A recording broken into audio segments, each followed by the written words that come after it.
Hey everyone, I hope you're having a wonderful week. It is a super sunny day here in Chicago. So this video today might be kind of short because I'm looking forward to taking a nice walk, going outside for a little, and it'll be really great.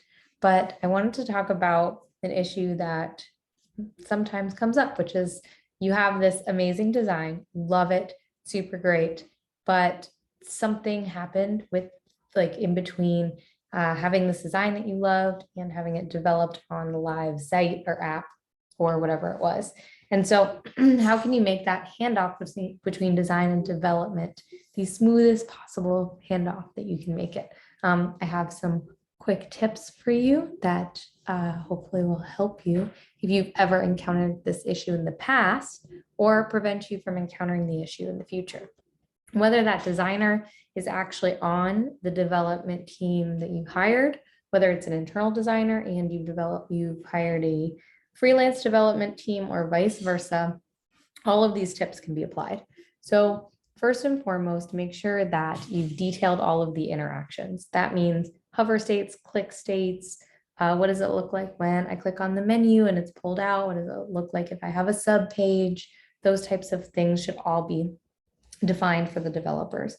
And being super specific, especially if you're a web platform or website, on if there are any really big changes for mobile. I mean, ideally, your design is really responsive between desktop and mobile, but just make sure to double check that. And just in general, like notes, tons and tons of notes for developers. If you can spell it out as much as you can, that is great because it will leave like less guesswork for them, which means less time, which means less money most of the time because you won't have to go back and change things. Tip number 2 is to follow industry guidelines. So that means when you even start the design, you can do things to help development.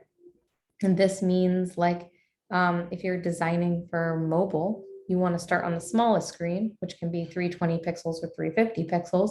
And then that way, if somebody has a wider device, you're just adding more room versus starting a design on a wide device and then having development team try to like scrunch stuff in for smaller devices.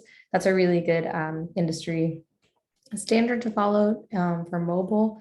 There's industry standards for desktop as well, which is the same sort of idea. When you're designing for desktop, make sure to leave margins on the left and right side on a design. You don't want to go like a full 1900 pixel because then if you have to scrunch it down, things can get messy. So keeping it at a 1200, and then if a what's it called? A monitor, I can't talk, a monitor or a screen is a little wider than that, you have a little wiggle room, you have margins, you've accounted for these things. So following those guidelines and giving yourself more room to adjust for different screen sizes, websites, and apps is a great way to anticipate some developer needs.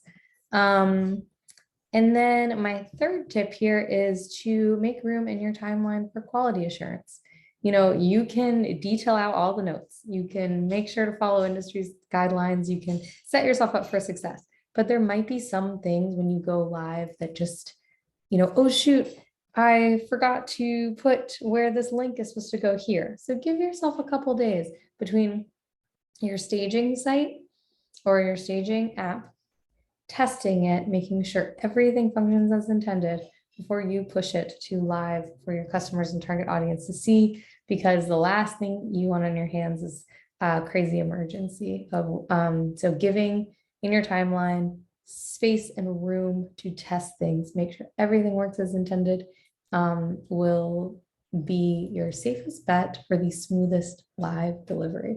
So those are my 3 quick tips for today, and I hope you have a wonderful rest of your week.